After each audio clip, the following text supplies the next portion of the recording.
আসসালামু আলাইকুম। নাজেসরূপ garden and pets থেকে নতুন একটি ভিডিওতে সবাইকে স্বাগত জানাচ্ছি। বৃষ্টিময় বাগান। আর আজকে হচ্ছে সেপ্টেম্বর মাসের 14 তারিখ। তারিখটা মেনশন করার উদ্দেশ্য হচ্ছে এইটা, এখন থেকে আমি সবসময় ভিডিওতে তারিখটা মেনশন করে দিব, কারণ আমার ভিডিওগুলো কিন্তু যে দিনকারটা ওই দিনই আপলোড হয় না। হয়তো আমার এই ভিডিওটা 1 সপ্তাহ বা 10 দিন পর আপলোড হবে। তো সেক্ষেত্রে আমার যারা নিয়মিত ভিডিওগুলো দেখে তারা আসলে একটু সমস্যায় পড়ে যায় যে আসলে আজকে আবহাওয়া পুরোপুরি দেখা যাচ্ছে যে মেঘলা, কিন্তু তার ভিডিওতে দেখা যাচ্ছে যে পুরোপুরি আবহাওয়া মানে কি বলে ঠিকঠাক আছে।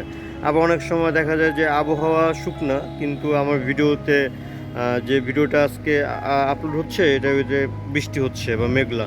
তো এই জন্য আমি এতটুকু আগেও ক্লিয়ার করছি যে আমার ভিডিওগুলো কিন্তু শিডিউল করা থাকে। তো হয়তো 1 সপ্তাহ 10 দিন 15 দিন এরকম শিডিউল করার কারণে হয়তো আগে পিছিয়ে হয়ে যায়। পিছিয়ে হয় বলতে কি, আগেই দিয়ে থাকি আমি ভিডিওগুলো। তো যাই হোক, এই জন্য এখন থেকে চেষ্টা করব প্রতিটা ভিডিওতে তারিখটা মেনশন করে দেওয়ার।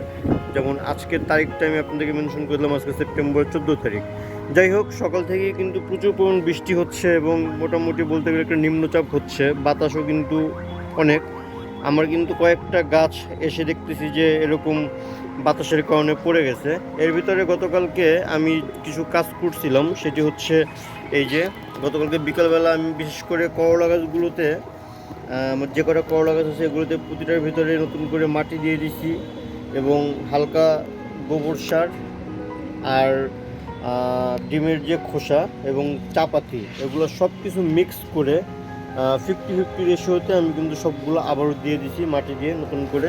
এই দেখেন পুরো করলা গাছে এই একইভাবে করা, তারপর ওইখানে যে বাকি দুটো করলা গাছ আছে ওগুলোতে একইভাবে করা। কারণ করলা বেশি ধরাতে হলে জৈবভাবে এগুলো করতে হবে, এছাড়া কিন্তু উপায় নেই। আর আমার কিন্তু এখানে মাশাআল্লাহ ভালো পরিমাণ করলা ধরছে। আমি যদি আপনাদেরকে একটু দেখাই তাহলে দেখেন, কারণ এগুলো কিন্তু এখন বোঝা যাচ্ছে না। এই দেখেন, এই যে এখানে একটা ধরে আছে, এগুলা একেবারেই বোঝা যাচ্ছে না, কারণ ভিতরে ভিতরে হওয়ার কারণে আমারও বুঝতে একটু সমস্যা হয়। তারপরে যে এইখানে একটা হয়ে আছে, এই যে। তো ভালো পরিমাণ করলে কিন্তু এবার গাছে আমরা দেখতেছি এই যে একটা। তো এগুলো হারভেস্ট করার জন্য চিন্তা ভাবনা করতেছি আজকে এগুলোকে হারভেস্ট করব, কম আর বেশি যে কয়টাই পাই। তারপরে এই যে এখান থেকে যদি একটু দেখি আমরা,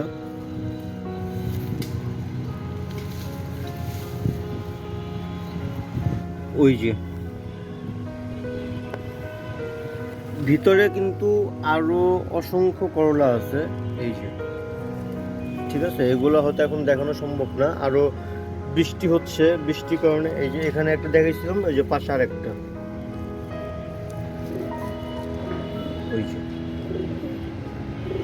তো এরকম মানে হিসাব ছাড়া করলা আছে এবং ওদিকে নতুন সেটাও কিন্তু করলা আমার আছে, আমি অবশ্যই আপনাকে দেখাবো। তার ভিতরে যেটা একটা স্যাড নিউজ, সেটা হচ্ছে আমার এখানে যে দুটো লাউ গাছ আমি বসিয়েছিলাম, গাছ বলতে চারা, যেগুলো আমি আপনার সাথে শেয়ার করছি, সিডস দিয়ে করা ছিল। যেদিন বসেছি তারপর দিনই কিন্তু আমি এসে দেখি চারাগুলো শুয়ে আছে। এটা হতে পারে কোনো পাখির জন্য, বা আমার আরেকটা সমস্যা ইদানিং আমি দেখতেছি, সেটা হচ্ছে এই জায়গাটাতে মোটামুটি একটু ইঁদুরের আনাগোনা শুরু হয়েছে। সম্ভবত এই ক্যাটগুলোর নিচেই হয়তো ইঁদুরের কোনো হয়তো ব্যবস্থা হয়েছে, বা এদিকে হয়তো ওরা কোনো ওদের থাকার মতো ব্যবস্থা করে নিছে।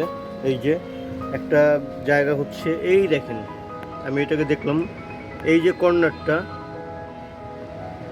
ঠিক আছে, এই জায়গাটায় কিন্তু ওরা মনে হয় বাসা করছে, এখানে ইঁদুরের বাচ্চা আছে সম্ভবত। তো এখন আমি যতটুকু ধারণা করতেছি এই জিনিসটা হয়তো ইঁদুরের কারণেই হয়েছে। হয়তো ইঁদুরের বাচ্চাগুলা দিক দিয়ে হয়তো হাঁটাহাঁটি করছে বা দৌড়দৌড়ি করছে, এই সময় হয়তো এই নতুন বেডে যে চারা গাছগুলো ছিল এই গাছগুলো কিন্তু নষ্ট করে ফেলছে। যাই হোক, এই গাছগুলো এখন একেবারেই নাই। আমি এতদিন কষ্ট করে যে চারাগুলো করছিলাম সব বাদ হয়ে গেছে। তো নতুন করে আবার আমি চারা জার্মিনেশনের জন্য প্রসেসিং করতেছি। আর পাশাপাশি এখানে যে সিম গাছগুলো বসিয়েছি, মাশাআল্লাহ এই যে 4টা সিম গাছ কিন্তু ঠিক আছে, এগুলো কিন্তু আস্তে আস্তে গ্রো হচ্ছে। দেখা যাক এগুলো আসলে কতটুকু ঠিকঠাক মতো থাকে। আর আজকে যে পরিমাণ বাতাস হচ্ছে, বাতাসে একটু সমস্যা হচ্ছে। যাই হোক, সমস্যা হলেও কিছু করার নেই, প্রাকৃতিকভাবে যেটা হওয়ার সেটা তো হবেই। আর এই যে আমার পুঁই শাকগুলো কিছুদিন আগে হারভেস্টিং করছি, এই পর্যন্ত 2বার কিন্তু হারভেস্ট করা শেষ, এই 3য়বারের মতো আবার প্রিপেয়ার হচ্ছে। আর যেখান থেকে আমি কাটিংগুলো বেশিরভাগ করছি এই গাছের, এই গাছ থেকে। তো এই দেখেন, এই কাটিংগুলো থেকে কিন্তু মাশাআল্লাহ খুব সুন্দর সুন্দর পাতা ছাড়তেছে। আর যেহেতু এখন বৃষ্টি হচ্ছে, বৃষ্টিতে কিন্তু মানে গাছের চেহারা পুরো চেঞ্জ হয়ে গেছে। আর আমাদের যে অনেক দিন ফল গাছগুলো দেখানো হচ্ছে না, দেখেন বাইরে কিন্তু প্রচুর বাতাস, একদিক দিয়ে বৃষ্টি আর একদিক দিয়ে প্রচুর বাতাস। এই দেখেন, অসম্ভব বাতাস, অসম্ভব। তো একদিক দিয়ে ফল গাছের ভিডিও কিন্তু এখন বলতে গেলে করেই হয় না। তো আমার যে লেট ভ্যারাইটি ম্যাঙ্গো আম গাছটা আছে, এই আম গাছটা কিন্তু এখন বলতে গেলে আম শূন্য, এটার ভিতর তেমন আম নাই, 2-3টা আম বাদে। আর এই প্যারা গাছের ব্যাপারে কি বলবো, প্যারা গাছে প্যারা আছে, এই যে ছোটো ছোটোগুলো হচ্ছে, এগুলো দেখানোর কিছু নাই, এই জন্য দেখানো হয় না। এই যে এই আম গাছে এখন দুইটা 3টা আম আছে, ওই যে ভিতরে এই 3টা আমই আছে, আর কোনো আম কিন্তু এই গাছে আপাতত নেই। আর সবজি গাছের ক্ষেত্রে এই যে কলমি শাক, যেটা আমার নিজের জন্য দরকার, আমার পাখির জন্য দরকার, ঠিক আছে। আর কাটিমন আম গাছে 3টা আম হারভেস্ট করা হয়েছে, আর কোনো আম হারভেস্ট করা হয়নি এখন পর্যন্ত। আর হারভেস্ট করব আরও পরে, আমগুলো এখনও পাকেনি, ওই 3টা আম পর্যন্তই শেষ। তবে এটা সবসময় আমরা দেখে রাখতেছি, যখনই পাকবে অবশ্যই আমরা এখান থেকে হারভেস্ট করে নেব এবং আপনাদেরকে জানাবো। আর আমরা এখানে শশা গাছের ব্যাপারে এটা এখন আমি মোটামুটি পুরোপুরি কনফার্ম হয়ে গেছি, এটা যে শশা গাছ। তো এই যে মোটামুটি ভালো পরিমাণ শশা এখানে দেখা যাচ্ছে। এখন এগুলা বড় হওয়াটা আসলে বলতে পারি না হবে কি না। আর এটা সম্ভবত আমাদের হাইব্রিড শশা না, এটা হচ্ছে দেশি শশা। কয়েকটা শশাই কিন্তু মানে হয়েছে, কয়েকটি হয়েছে। গাছগুলোকে যেহেতু আমি নিজে বসাইনি, এই যে এটাও কিন্তু একটা শশা হয়েছিল, বাট এটা মনে হয় হলুদ হয়ে গেছে, এটা মনে হয় নষ্ট হয়ে গেছে সম্ভবত। এটাই প্রথমে হয়েছিল, ঠিক আছে, এটাই প্রথমে হয়েছিল, কিন্তু এটা এখন হলুদ হয়ে গেছে। তো যাই হোক, এটা আসলে কি বলবো। আর এখানে তো অনেক পরিমাণ ফুল ফুটছে, এখন এইটা নিয়ে কিছু বলার নেই, এটা কিন্তু ভালো পরিমাণ বড় হয়ে গেছে যেহেতু লতানো গাছ। এই যে মাশাআল্লাহ কি পরিমাণ ফুল, দেখেন একটু নিচে দেখেন কত ফুল। আবার ওই যে একটা শশা হয়েছে সম্ভবত। তো যেহেতু ফার্স্ট টাইম হয়েছে, তার ভিতরে আমি এটা বসাইনি, অটোমেটিকলি হয়ে গেছে, আমি কোনো শেডও করতে পারিনি এই জায়গায়। তো যেভাবে আছে সেভাবেই থাকুক, দেখি এভাবে ফলন পাওয়া সম্ভব কি না। পরবর্তীতে যদি সম্ভব হয় এটাকে একটা শেডে উঠিয়ে দিব, আর তা না হলে এটা এভাবেই থাকবে, আম গাছের সাথে এটাকে একটা ব্যবস্থা করে দিব। আর যদি গাছটা লতানো গাছ, আমি চেষ্টা করব নতুন করে সিডস দিয়ে নতুন করে শেড করে গাছটা করানো। তবে যেহেতু এটা নিচ থেকেই হচ্ছে প্রাকৃতিকভাবে, হয়তো আপনারা সবাই জানেন কিচেন ওয়েস্ট আমি সবসময় আমার গাছে ব্যবহার করি, হয়তো কিচেন ওয়েস্টের কোনো শশার সিডসের থেকেও এটা জার্মিনেশন হতে পারে, এছাড়া তো হওয়ার কোনো চান্স নেই। তো যাই হোক, এই জন্য এটাকে রেখে দিচ্ছি, এটা হোক, দেখি এখান থেকে দু একটা আমরা শশা হারভেস্ট করতে পারি কি না। আর পাশাপাশি বাতাসে তো মরিচ গাছের অবস্থা খারাপ হয়ে গেছে, দেখছেন পুরা এটা হেলে পড়ছে, এটাকে একটা ব্যবস্থা করে দিতে হবে। এই যে গোড়াটা নরম হয়ে গেছে আর গাছ বড় হয়ে গেছে, তো এটাকে এমার্জেন্সি একটা ব্যবস্থা করে দিতে হবে, তা না হলে কিন্তু গাছের অবস্থা খারাপ হয়ে যাবে।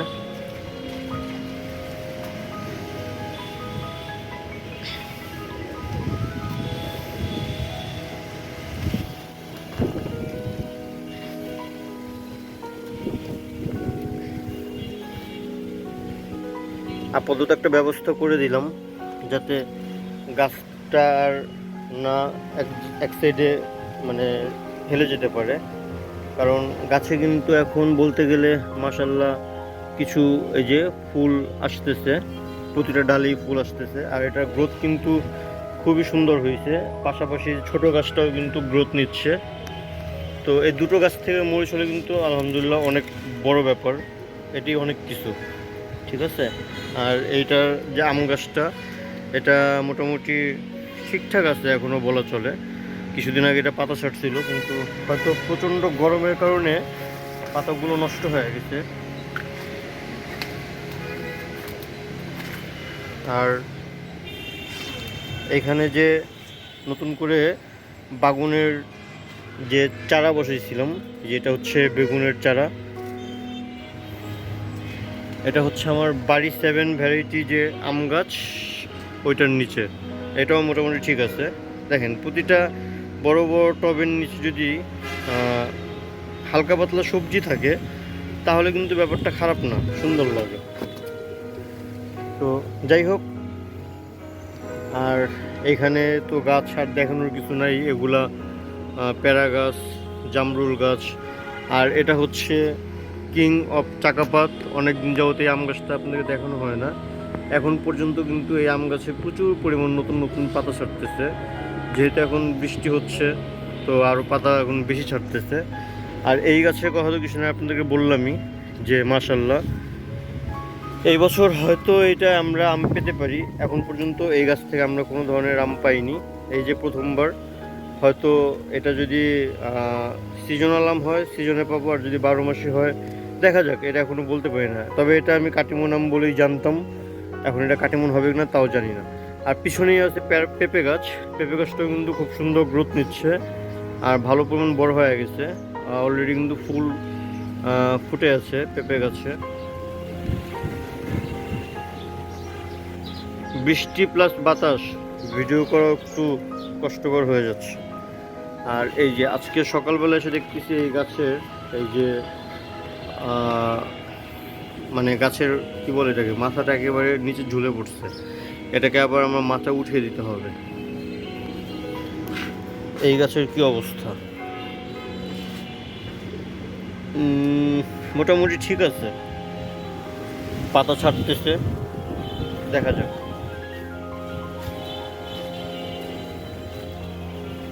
প্রচুর বাতাস এবং বৃষ্টির কারণে গাছগুলো কিন্তু অনেকটা বলতে গেলে প্রাণবন্ত লাগতেছে। আর এই যে হাড়িভাঙা আম, এটার কথা আর কি বলবো। পাশাপাশি আমার আপেল কুল বড়ই। বাতাসের গতি দেখলে আপনারা হয়তো বুঝবেন কি পরিমাণ বাতাস হচ্ছে। আর এই পেয়ারাটা হয়তো আর 2-1 দিনের ভিতরে আমরা হারভেস্ট করে ফেলবো। এটা কিন্তু একেবারে পেকে গেছে। তো আজকে নিব না, থাকুক, কারণ বৃষ্টি হচ্ছে, কোনো ধরনের পোকা এখন সমস্যা করবে না। তাছাড়া এটা এখনো পুরোপুরি পাকেনি। আর পেয়ারার সাইজটা একটু ছোট। গতকালকে এই আমড়া গাছেও কিন্তু আমরা এক্সট্রা একটু খাবার দিয়ে দিছি, যদি আপনারা একটু গাছে খেয়াল করেন তাহলে বুঝবেন। এই যে ডিমের খোসাটা কিন্তু জৈবভাবে যদি আমরা ব্যবহার করি, এটা কিন্তু ক্যালসিয়ামের একটা বড় সোর্স, যতটুকু আমি জানি। বাকিটা ভুল হলে অবশ্যই আপনারা কমেন্টস করে জানাবেন। কিন্তু আমি যতটুকু জানি ডিমের খোসাটা মাটির জন্য বা গাছের জন্য খুব উপকারী একটা জিনিস। এটাকে অবশ্য অনেকে ব্লেন্ড করে গুঁড়ো করে দেয়, আমি এত কিছু করি না। আমি জাস্ট একটু হালকা ভেঙে তারপরে আর কি বসায় দিই। এই যে করলা গাছের এই জায়গাতেও কিন্তু আমি সেম একইভাবে ডিমের খোসাটা দিয়ে দিচ্ছি, প্লাস চাপাতি, ব্যবহৃত চাপাতি প্লাস মাটি আর গোবর সার, এগুলো মিক্স করে 50-50 রেশিওতে আমি এই মিডিয়াটা গাছের গোড়া দিয়ে দিই। যেহেতু এটা পুরোপুরি চেঞ্জ করা সম্ভব না, বড় একটা টব, জাস্ট এই জায়গাটুকু দিয়েছি যতটুকু জায়গায় করলা গাছটা আছে। আর বাকি যে গাছের ব্যাপার স্যাপার আছে এগুলো এখন করা সম্ভব না, পরে করবো। এখানেও কিন্তু মাশাআল্লাহ এই যে একটা, তারপরে এই যে একটা, এই যে এখানে একটা হচ্ছে। এই তো এইভাবেই তো মানে আস্তে আস্তে মানে হতে থাকবে। আর সবসময় যে একই রকম ফলন পাবো তা না, তবে এই গাছগুলোতে কিন্তু এই প্রথম ফলন পাচ্ছি। এই দেখেন, বৃষ্টি হলে এই জায়গাটা এরকম পানি হয়ে যায় এই গলিটাতে। তো এই গাছের অবস্থা এইটার ভিতরেও গতকালকে সেম একইভাবে পুরো টবের ভিতরে কিন্তু আমরা ওই যে মিডিয়াটা তৈরি করছিলাম ওই মিডিয়াটা পুরো টবের ভিতর দিয়ে দিছি। কারণ সাজনা গাছে একটা ব্যাপার আপনার সাথে শেয়ার করিনি, আজকে দেখাবো। সাজনা গাছে কিন্তু মাশাআল্লাহ ফুল আসছে, যদিও এটা আমরা নিচ থেকে দেখতে পারি না। এটা দেখার জন্য আমাদেরকে একটু উপরে যেতে হবে। আমি উপরে যেয়ে আপনাদের দেখাবো সাজনা গাছটা। এই গাছেও কিন্তু এই যে কিছুদিন আগে একটা দুটো করলা হয়েছিল, আমরা হারভেস্ট করছি। এখনও কিন্তু এই গাছে মোটামুটি বলতে গেলে করলা আছে, আমি যতটুকু জানি। এই যে বাতাসের কারণে আসলে বোঝা যাচ্ছে না। এখানেও একটি সবজি আছে, এই যে ছোট হয়ে আছে, হচ্ছে আর কি। তো যাই হোক, এটা আপাতত পানি বন্ধ রাখছি পরোটা। এই যে উপর থেকে যদিও দেখানো হয় না, তাই হয়তো ওইভাবে আপনারা উপর থেকে কেউ এটা দেখে অভ্যস্ত না। এই হচ্ছে আমার গলিটা, এখন গাছের জন্য বোঝাও যায় না তেমন। এই যে আমার গলিটা, ওই জাম গাছ, ওই যে করলার যে শেডটা করা। তো যাই হোক, দেখেন সাজনা গাছে কিন্তু মাশাআল্লাহ ফুল আসছে। এটা আমি গতকালকে বিকালবেলা দেখছি। তো এক সাইড থেকে দুইটা ডালেই ফুল আসছে, দুই ডাল না, এই যে ওইখানে ফুল, এইখানে ফুল, তারপরে যে আবার এই সাইডেও ফুল আসছে। হ্যাঁ, এখন দেখা যাক, এই ফুল থেকেই সম্ভবত ফলটা বা সবজিটা হয়। তো ফুল দেখে কিন্তু খুবই ভালো লাগতেছে, ফুলটা হোক। আর হ্যাঁ, আমি এটা মূলত দেখছি গতকালকে যখন আমি আমার ককাটেল পাখির জন্য, আমি তো ককাটেল পাখিকে সপ্তাহে একদিন এই সজনে পাতাটা খেতে দিই। তো পাতা নিতে আসছিলাম, তখন দেখছি। তো ছাদ বাগানে আমার পাখি পালনের উদ্দেশ্য আরেকটা, সেটা হচ্ছে আমি যেহেতু ছাদ বাগানে ওই কলমি শাক প্লাস সজনে পাতা, নিম পাতা, থানকুনি পাতা, তুলসী পাতা, এগুলো আমি ফ্রি পাবো যদি আমি একটু চেষ্টা করি। তো এগুলো আমার পাখির জন্য ভালো। তো আমার একসাথে দুইটা কাজ হচ্ছে, এগুলো আমার আর খুঁজতে হচ্ছে না, আমি পাখিকে একটু পাতাও খাওয়াতে পারতেছি। এটা আমার জন্য একটা মানে ভালো ব্যাপার। কারণ অনেকে পাখি পালন করে ঠিকই, কিন্তু তারা শুধু ওই সিডসের উপরেই রাখে, দানাদার খাবারের উপরে রাখে, তারা কিন্তু চাইলেও ওই পাতা খাওয়াতে পারে না। তো অনেকে বারান্দায় পালে, অনেকে ছাদেই পালে, কিন্তু তার গাছ নেই। তো আমার যেহেতু এটার সাথে রিলেটেড, মোটামুটি পাখি কিন্তু এই পাতাগুলো খেতে পছন্দ করে, বা এগুলো ওর শরীরের জন্য কিন্তু ভালো। তো যাই হোক, ওই ব্যাপারে আরেকদিন আলোচনা করব। আমার যে বড়ই গাছে কিন্তু এই যে মাশাআল্লাহ ফুল অনেক হয়েছে, কিন্তু এখন পর্যন্ত কোনো ফল দাঁড়ায়নি। এর ভিতরে আমি সবসময় দেখি এই গাছে পিঁপড়া থাকে। তারপর ওই যে এক ধরনের যে বোঝাতে পারতেছি কিনা জানি না, একটা পোকা, বল্লা পোকার মতোই লাগতেছে। এই যে দেখছেন, বাতাসে প্রচুর গাছ হেলতেছে। তো এগুলি কি পরাগায়নের জন্য ব্যবহার হয় নাকি তাও জানি না, কারণ ছাদ বাগানে তো এই প্রথমবারের মতো আমার এই বড়ই গাছ করা, তো আমার এই সম্পর্কে একেবারে আইডিয়া নেই। তো আপনারা জানলে অবশ্যই আমাকে জানাবেন যে এটারও কোনো পরাগায়নের ব্যাপার আছে কিনা। এই যে মৌমাছির ক্ষেত্রে ওই দেখেন, বুঝছেন, দেখা যায় এই যে।